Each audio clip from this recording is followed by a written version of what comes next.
The massive shadow fell across New York City first, then London, then Tokyo. Within hours, every major city on Earth found itself under the dark hull of a Zephyrian warship.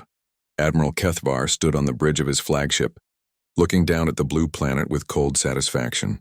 His four eyes studied the primitive world below, noting the tiny aircraft that rose to meet them like angry insects. The humans launched their missiles and fired their weapons, but the energy shields around his ships absorbed everything without even flickering. Another easy conquest, Kethvar said to his bridge crew. His voice carried the confidence of someone who had done this 847 times before. These creatures barely have space travel. They still use chemical rockets. Commander Lisa Brooks watched the alien ships through her binoculars from the roof of the Pentagon. The vessels were enormous, each one the size of Manhattan Island. They hung in the sky like metal mountains, blocking out the sun. Around her, military officers shouted orders into radios, trying to coordinate a defense against something they had never imagined.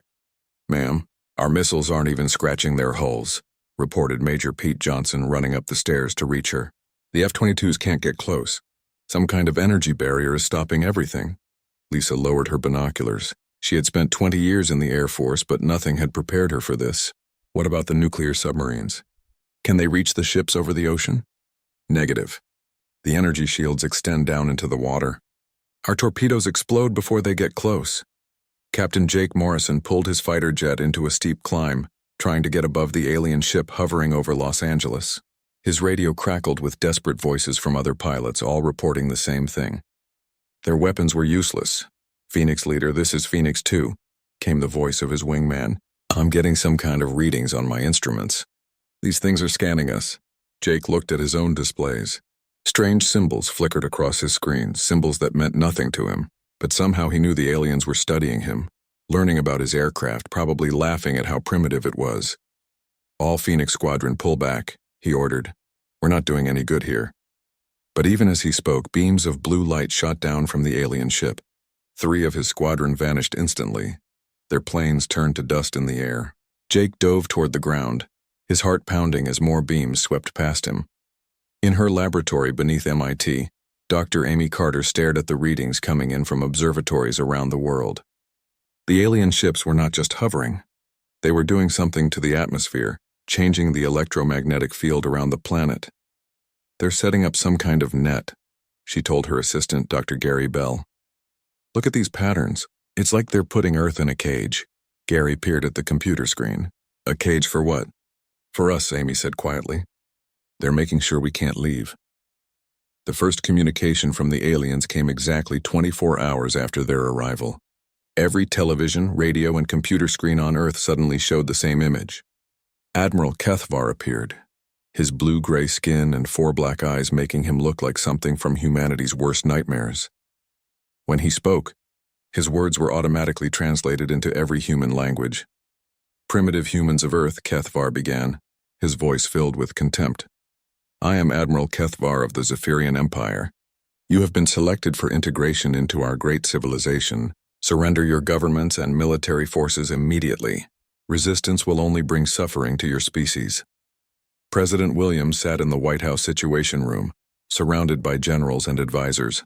Everyone looked at him, waiting for orders that he knew would be useless. "What are our options?" he asked General Martinez. "Limited, sir. Our conventional weapons can't penetrate their defenses. We've lost contact with most of our overseas bases. The aliens have ships over every major population center." "And nuclear weapons?" General Martinez shook his head. "We tried launching from a submarine in the Pacific. The missile exploded the moment it left the water. Their shields are that strong."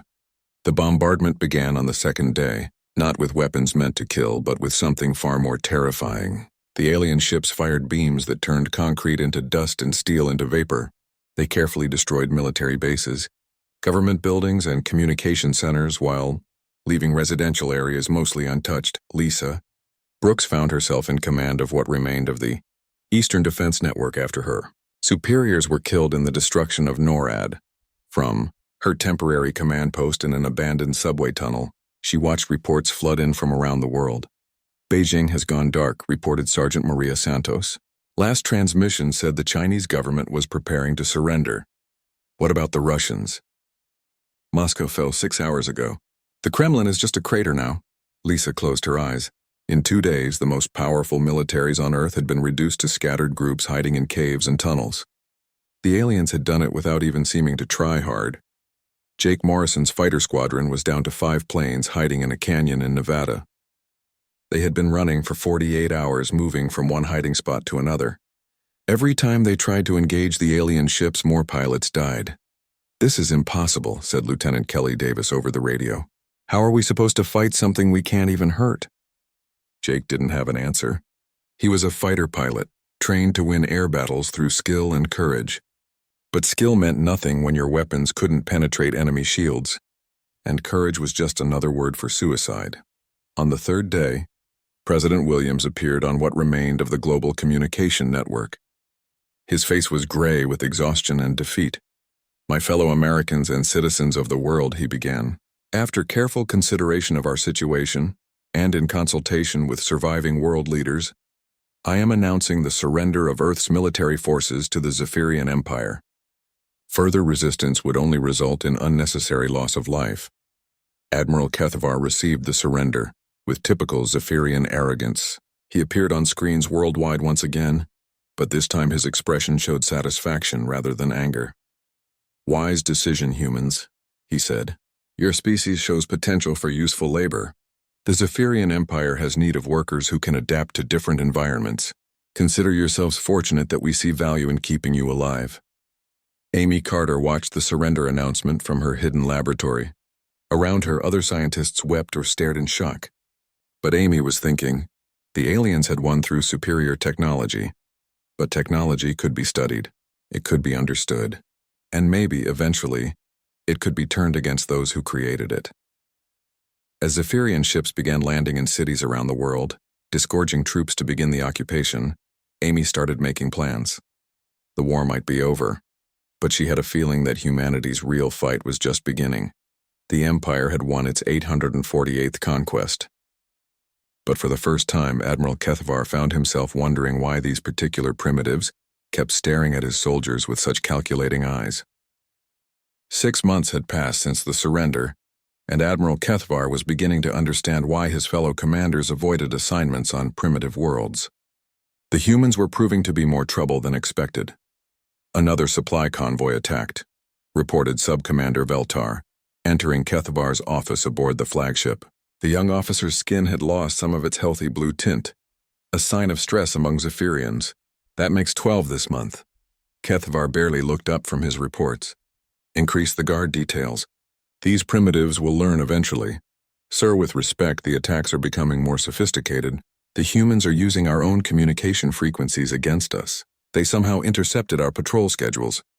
This got Kethavar's attention. He had conquered 847 worlds, and never had a primitive species managed to crack Zephyrian communication so quickly. Impossible. Their technology is centuries behind ours.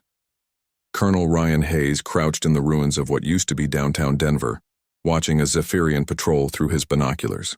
6 months of hiding and fighting had changed him from a clean-shaven military officer into a bearded guerrilla leader. Around him, 15 other humans waited in silence. "Target confirmed," whispered Sergeant Tom Wilson beside him. "Supply transport lightly guarded. Just like Tony said it would be." Ryan nodded. Tony Walsh had become invaluable to the resistance. The former Boeing engineer had an almost supernatural ability to understand alien technology. Somehow he had managed to build working communicators from salvaged Zephyrian equipment.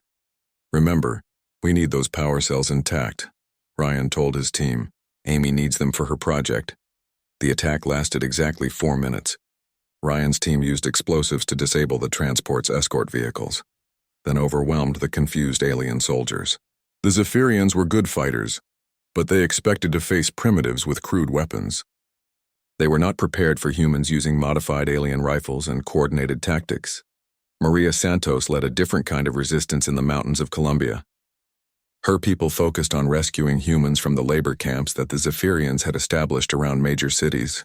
The aliens treated their human workers like livestock, providing minimal food and no medical care.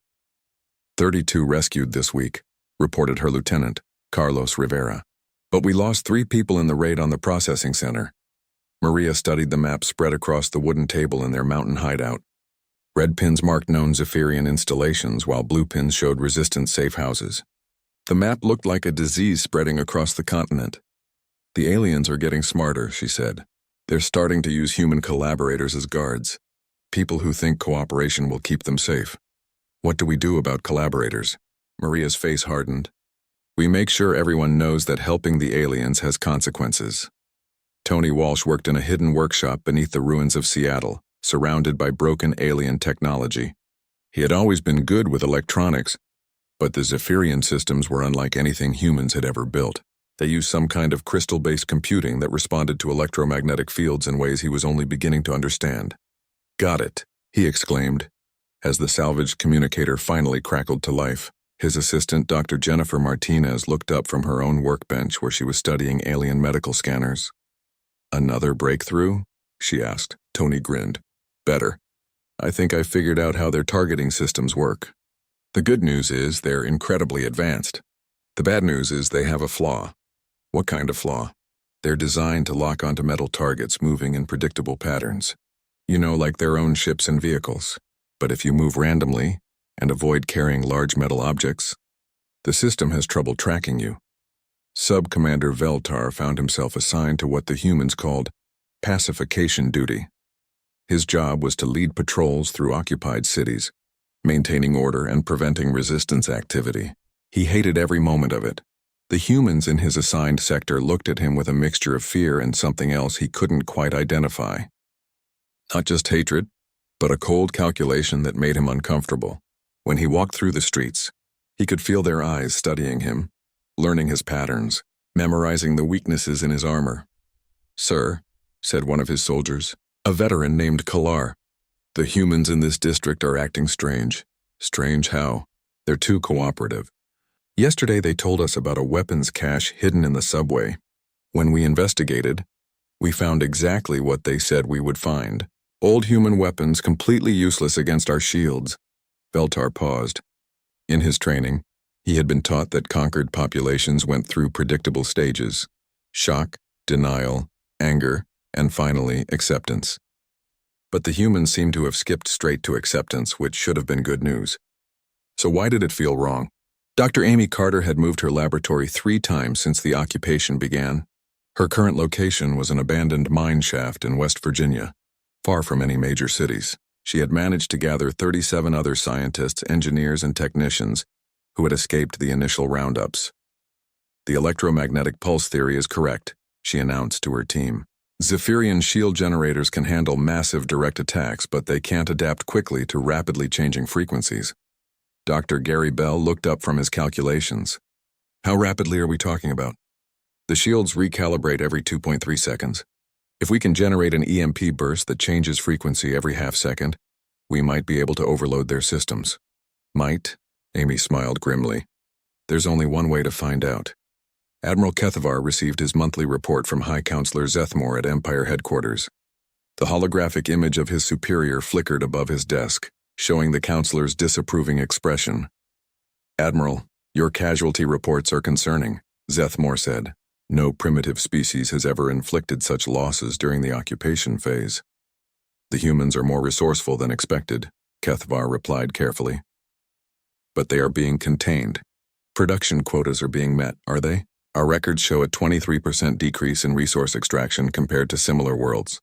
The humans are sabotaging our operations." Kethavar felt his confidence wavering. "It is a temporary setback. Once we eliminate the resistance leaders, the population will fully submit. See that it does. The Empire cannot afford to waste resources on a single primitive world." The conversation that would change everything happened in a damaged Zephyrian detention center outside of Atlanta. Sub-Commander Veltar was interrogating a captured resistance fighter, a woman named Susan Clark, who had been caught trying to rescue prisoners from a labor camp. "Why do you resist?" Veltar asked her. "Your species cannot win. We have conquered 847 other worlds. None of them succeeded in defying us." Susan looked at him with tired eyes. She had been beaten and questioned for 3 days, but her expression remained defiant. "Maybe that's your problem." "What do you mean?" "You keep treating us like all those other species. But we're not them. We've been fighting each other for thousands of years. We know things about war that you never had to learn. Veltar found himself genuinely curious. Such as? Such as the fact that losing battles doesn't mean losing the war. Every time you kill one of us, 10 more join the resistance. Every time you destroy one of our cities, we learn something new about your technology. You think you're winning, but you're actually teaching us how to beat you. That night, Veltar lay awake in his quarters thinking about the humans' words. He had been trained to believe in Zephyrian superiority, in their inevitable victory over primitive species. But Susan Clark had not sounded like someone who believed she was defeated. Across the planet, in hidden bases and secret workshops, humans continued their work. They studied captured alien technology, planned new attacks, and slowly built the knowledge they would need for the next phase of their war. The Zephyrians had won the battle for Earth. But as Admiral Kethvar was beginning to realize, the humans had never really stopped fighting. They had simply changed the rules of the game. 1 year into the occupation, the Zephyrians finally understood they were in a real war. General Kate Miller had been a logistics officer before the invasion, someone who moved supplies and coordinated schedules. Now she commanded what remained of Earth's unified military, from a hidden base carved into the Rocky Mountains. The transformation from desk officer to guerrilla leader had been painful, but necessary. Target confirmed, reported Major Sam Rodriguez, sliding into the command center. His Special Forces team had just returned from a reconnaissance mission to the Zephyrian Naval Base in San Diego. 3 heavy cruisers, minimal ground defenses. They're overconfident. Kate studied the holographic display showing the alien installation. Tony Walsh's people had finally cracked enough Zephyrian computer systems to generate real-time intelligence. The picture wasn't pretty, but it showed opportunities. Amy's EMP weapons are ready, Kate asked. Tested and loaded, confirmed Dr. Amy Carter, who had arrived from her laboratory that morning. The electromagnetic pulse generators should overload their shield systems for approximately 47 seconds. After that, their backup generators will engage. 47 seconds, Kate repeated. That's not much time. Sam Rodriguez grinned. Ma'am, with respect, we've learned to do a lot of damage in less than a minute. Admiral Kethvar stood in the ruins of what had been Zephyrian Naval Base 7, staring at the wreckage in disbelief. 3 of his heavy cruisers lay broken and burning, their hulls torn open by human explosives. Worse, the humans had somehow penetrated the shields that were supposed to make his ships invulnerable. How many casualties? He asked Commander Veltar, who was coordinating the rescue efforts. 47 dead, over 200 wounded, Veltar reported. Sir, the humans used some kind of electromagnetic weapon to disable our shields. Our technology division has never seen anything like it. Kethvar felt something he had never experienced in 847 previous conquests. Doubt. A primitive species developed new technology in 1 year? Sir, I don't think they developed it. I think they stole it from us and made it better. Across the continent, Maria Santos led her team through the ruins of the Zephyrian supply depot outside of Denver. The electromagnetic pulse had worked perfectly, allowing her people to plant explosives throughout the facility. The secondary explosions were still lighting up the night sky. Grab everything you can carry, she ordered her fighters. Weapons, power cells, communicators, medical supplies. Leave nothing useful for them. Her Lieutenant Carlos Rivera emerged from a storage building carrying an alien computer core. Maria, look at this. It's some kind of tactical database. Maria examined the device. If Tony Walsh could crack its encryption, they might learn about Zephyrian military plans across the entire planet. Good find. Let's move before their reinforcements arrive. As her team disappeared into the darkness, Maria allowed herself a moment of satisfaction. 1 year ago, they had been helpless refugees running from alien patrols. Now they were striking at the heart of the occupation force. Sub-Commander Veltar found himself in an unusual situation. He was scared. Not of death, which was always a risk in military service, but of the humans themselves. They had become something he didn't understand, something that didn't fit Zephyrian models of primitive behavior. Sir, we have a situation, reported Sergeant Kalar, entering Veltar's temporary office in what used to be Los Angeles City Hall. The human resistance has captured one of our patrol units. Veltar looked up from his reports. Captured? Not killed? No, sir. They sent a message. They want to negotiate an exchange. This was unprecedented. Primitive species didn't negotiate with their conquerors. They submitted or they died. But the humans seemed determined to create new rules for everything. What do they want? medical supplies for the refugee camps. In exchange, they'll return our people unharmed. General Kate Miller sat across a folding table from Sub-Commander Veltar in an abandoned warehouse outside Las Vegas. Between them lay the unusual prisoner exchange that had brought them together. Around the warehouse, human and Zephyrian soldiers watched each other nervously. "Your people are in good health," Kate said, gesturing toward the 6 Zephyrian prisoners sitting nearby. "We've followed the Geneva Conventions regarding treatment of captured enemy personnel." Veltar examined his soldiers, noting that they appeared unharmed and well-fed. This was not what he had expected from primitive humans. "Why show mercy to your enemies?" "Because we're not animals," Kate replied simply. "We fight to defend our world, not to prove how cruel we can be." The Zephyrian commander found himself genuinely puzzled. "But you are trying to kill us." "Yes, we are. But that doesn't mean we have to torture you first." As the prisoner exchange proceeded, Veltar realized he was seeing something that challenged everything he believed about human nature. These people could show mercy to their enemies while simultaneously planning their destruction. It was a combination of qualities that Zephyrian military doctrine had never encountered. Dr. Amy Carter worked frantically in her new laboratory, a converted subway station beneath Chicago. The intelligence gathered from captured Zephyrian computers had revealed something terrifying. The Empire was preparing to implement what they called Final Pacification Protocol. "Gary, look at these power consumption reports," she called to her assistant. "The orbital bombardment platforms are charging their main weapons." Dr. Gary Bell studied the data streaming across their screens. "How long until they're ready to fire?" "Based on these energy signatures, maybe 2 weeks. They're planning to destroy every major population center on the planet." Amy felt sick to her stomach. The resistance had been successful enough to anger the Zephyrians, but not successful enough to drive them away. Now humanity faced extinction. "We need to warn Kate immediately," Gary said. "Already on it," Amy replied, activating their encrypted communicator. "But warning her won't be enough. We need a way to stop those platforms." High Counselor Zethmore's holographic image filled Admiral Kethvar's command center, the counselor's 4 eyes glowing with anger. "Admiral, the Empire has lost patience with your inability to control a primitive world." Kethvar straightened in his command chair. "Counselor, the human resistance is unlike anything we have encountered before. They adapt to our tactics faster than any previous species."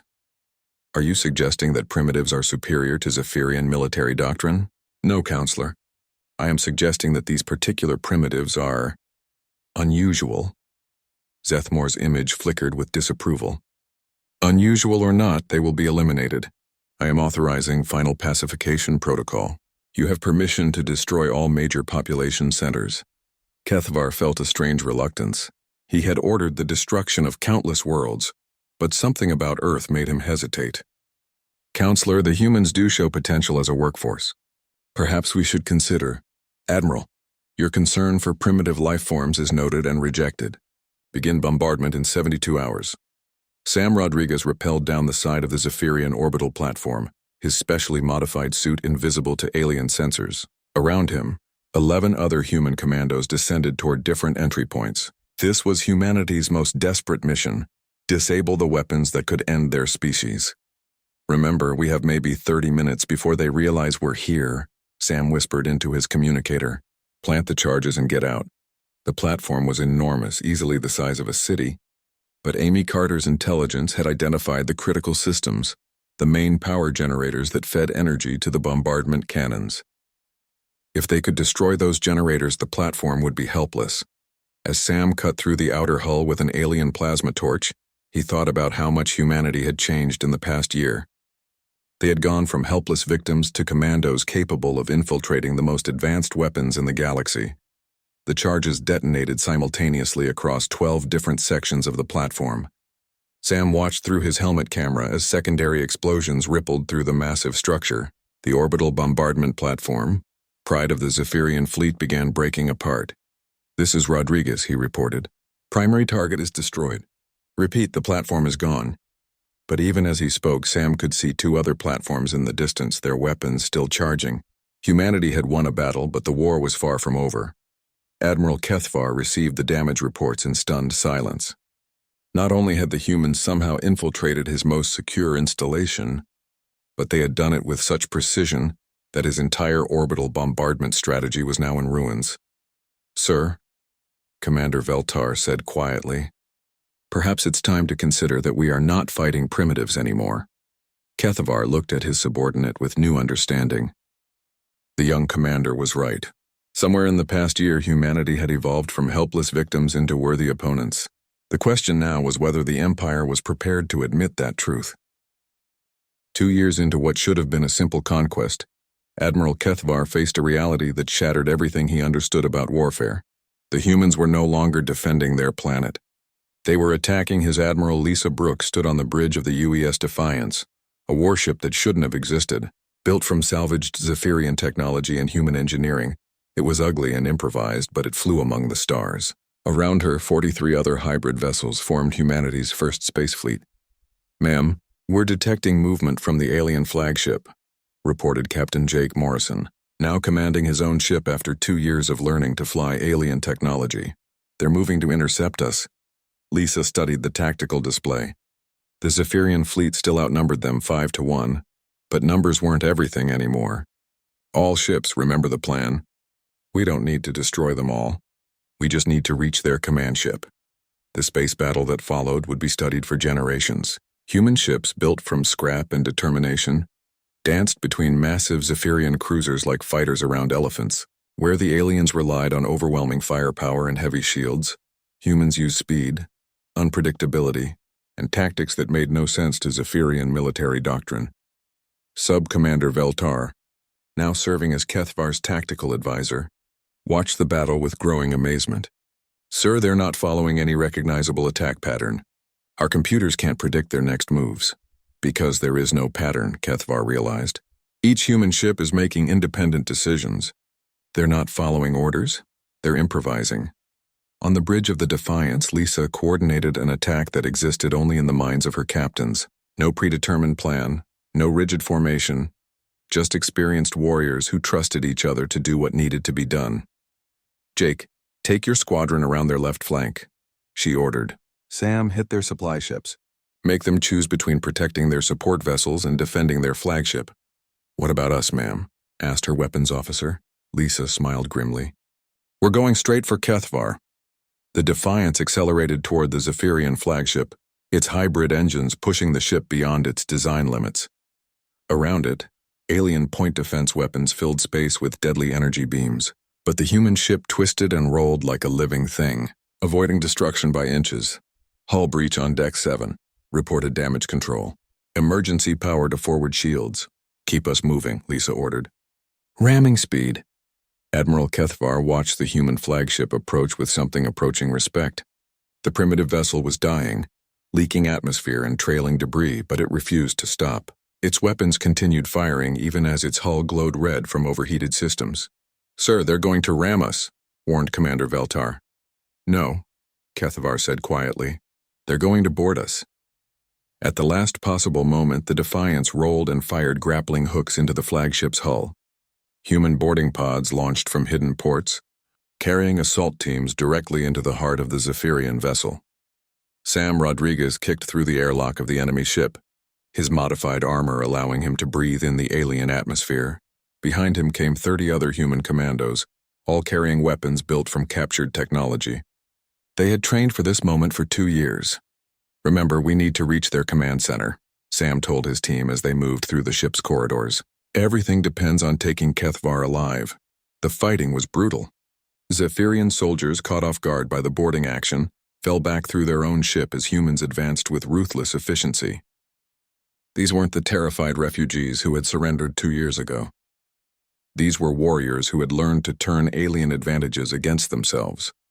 Veltar found himself fighting alongside his soldiers for the first time since the occupation began. The humans moved through the ship like ghosts, appearing where they were least expected and disappearing before reinforcements could arrive. "How are they doing this?" shouted Sergeant Kalar over the sound of weapons fire. "They know our ship better than we do." Veltar realized the truth with growing horror. "They've been studying us. Every ship they captured, every system they salvaged, every prisoner exchange. They've been learning our technology for 2 years." In the command center of his flagship, Admiral Kethavar made his final preparations for battle. Around him, his bridge crew worked frantically to coordinate the defense of their ship, but he could hear the human assault teams getting closer. "Sir, we should evacuate to the secondary command center," suggested his communications officer. "No," Kethvar said firmly. "If these humans want to face me, I will not run from primitives." But even as he spoke, he knew the word primitives no longer applied. The beings fighting their way through his ship were something else entirely. They were everything the Zephyrian Empire claimed to be: adaptable, ruthless, and utterly determined to win. The blast doors to the command center exploded inward, and Admiral Lisa Brooks stepped through the smoke. Her uniform was torn and bloodied. Her weapon was aimed at Kethvar's chest, and her eyes held the cold determination of someone who had fought for her species' survival. "Admiral Kethvar," she said calmly, "I am Admiral Lisa Brooks of Earth. You will surrender your fleet immediately." Kethvar looked around his command center. Half his bridge crew was dead or wounded, his ship was crippled, and human soldiers controlled the critical systems. For the first time in 847 conquests, he faced defeat. "You cannot hold this ship," he told Lisa. "My fleet will retake it." "Your fleet is scattered," Lisa replied, gesturing toward the tactical display that showed Zephyrian ships fleeing the battle. "Half your vessels are damaged or destroyed. The other half are running for deep space." Commander Veltar, who had been wounded defending the command center, struggled to his feet. "Admiral Brooks, if I may ask, how did your people become so skilled at space warfare so quickly?" Lisa looked at the young Zephyrian officer with something approaching sympathy.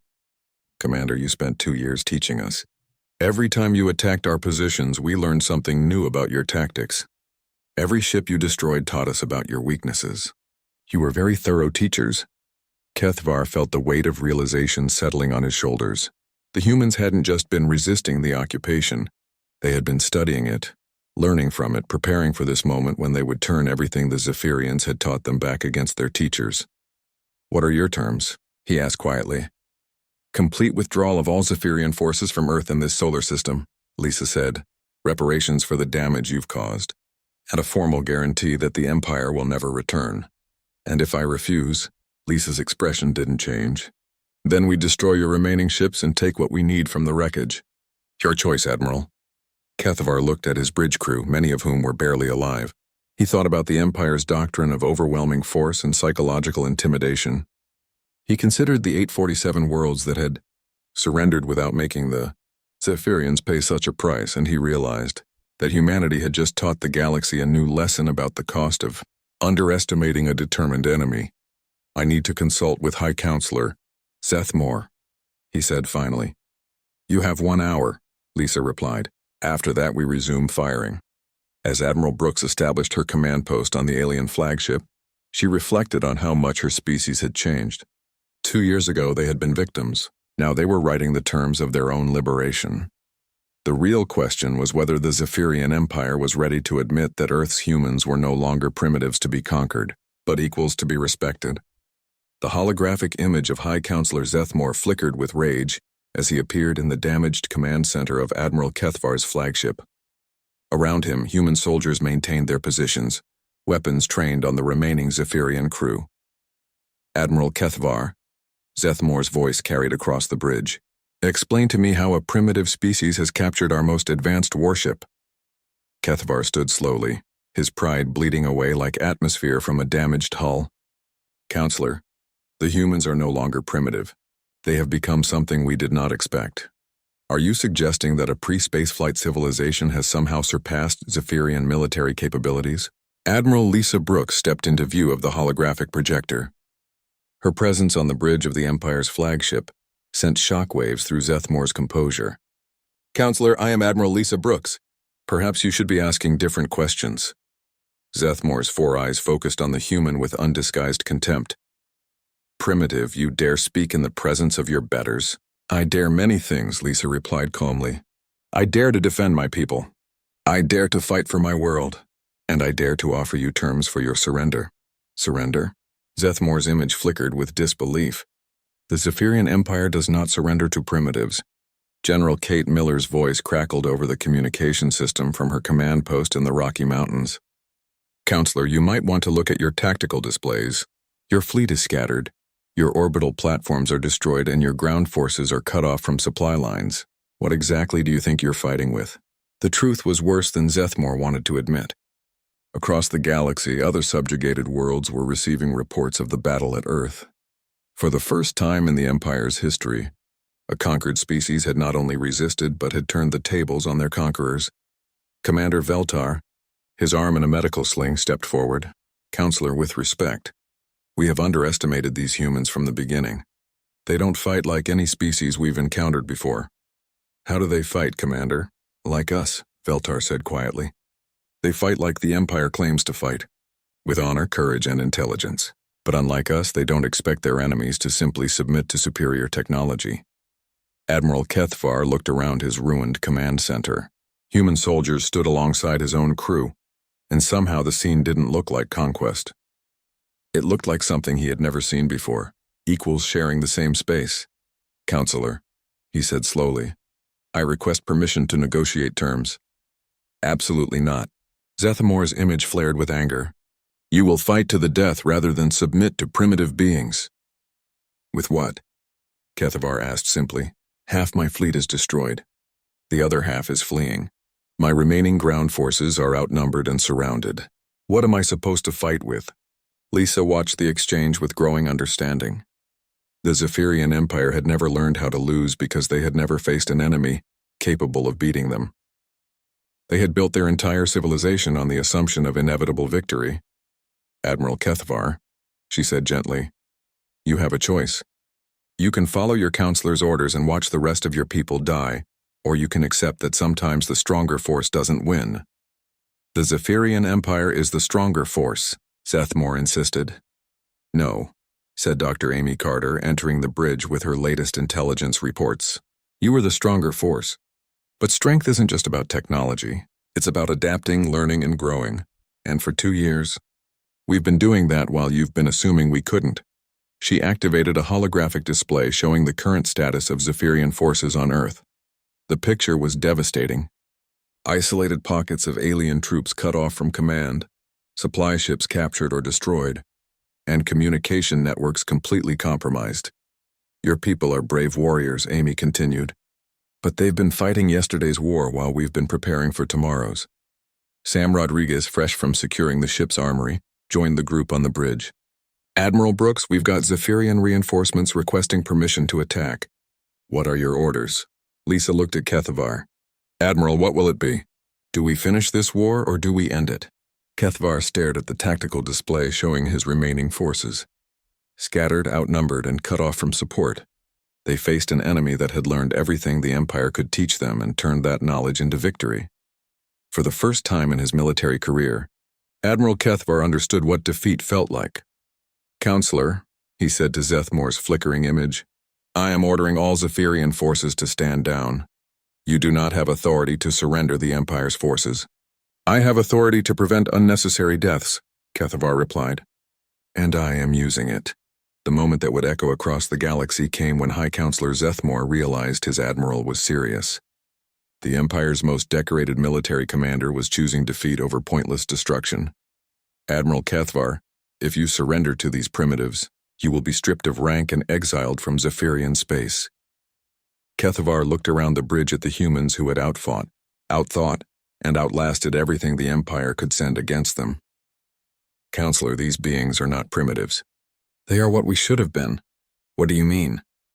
They fight not because they enjoy conquest, but because they love what they're protecting. They show mercy not because they are weak, but because they are strong. They adapt not because they must, but because they can. Kethvar's voice grew quiet.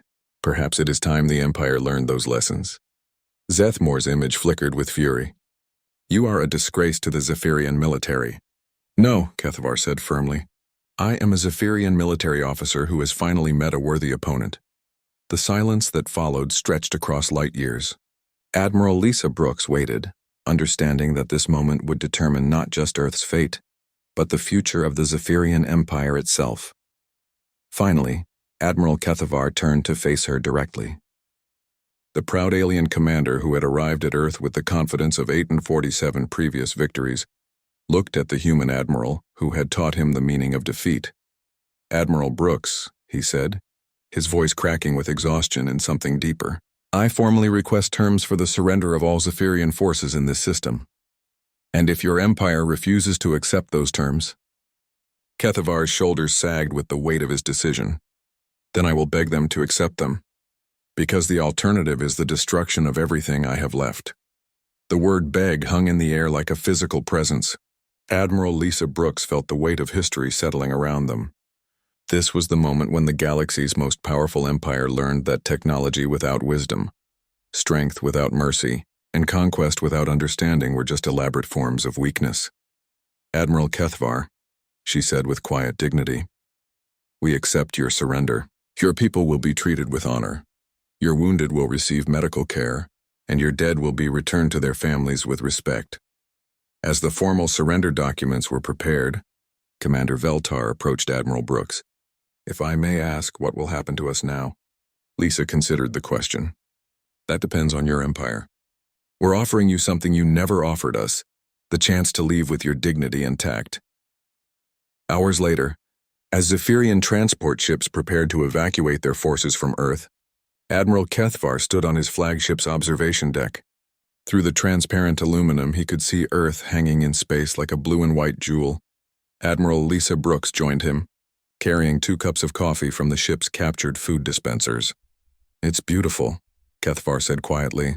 Accepting the offered drink. It's home, Lisa replied. That's what you never understood. You thought you were conquering resources and territory, but you were attacking our home. And humans will do anything to protect their homes. Even defeat an empire? Especially defeat an empire. They stood in comfortable silence for a moment before Kethavar spoke again. What will your people do now? Lisa smiled. What we've always done. We'll learn, we'll grow, and we'll reach for the stars. The difference is, now we're not reaching alone. The galaxy will not be the same. No, Lisa agreed. It won't. But maybe that's not such a bad thing. As the last Zephyrian ships departed Earth's solar system, carrying with them the news that would reshape galactic civilization, one fact became clear to every world that heard the story. The Empire's mockery had died the moment Admiral Kethavar begged for terms from the humans he had once dismissed as primitives. And in that death, something new was born, the understanding that strength comes not from the power to conquer, but from the wisdom to know when conquest becomes defeat. Across the galaxy, on 847 other conquered worlds, beings looked up at their alien-controlled skies and whispered a single word that would change everything. Earth.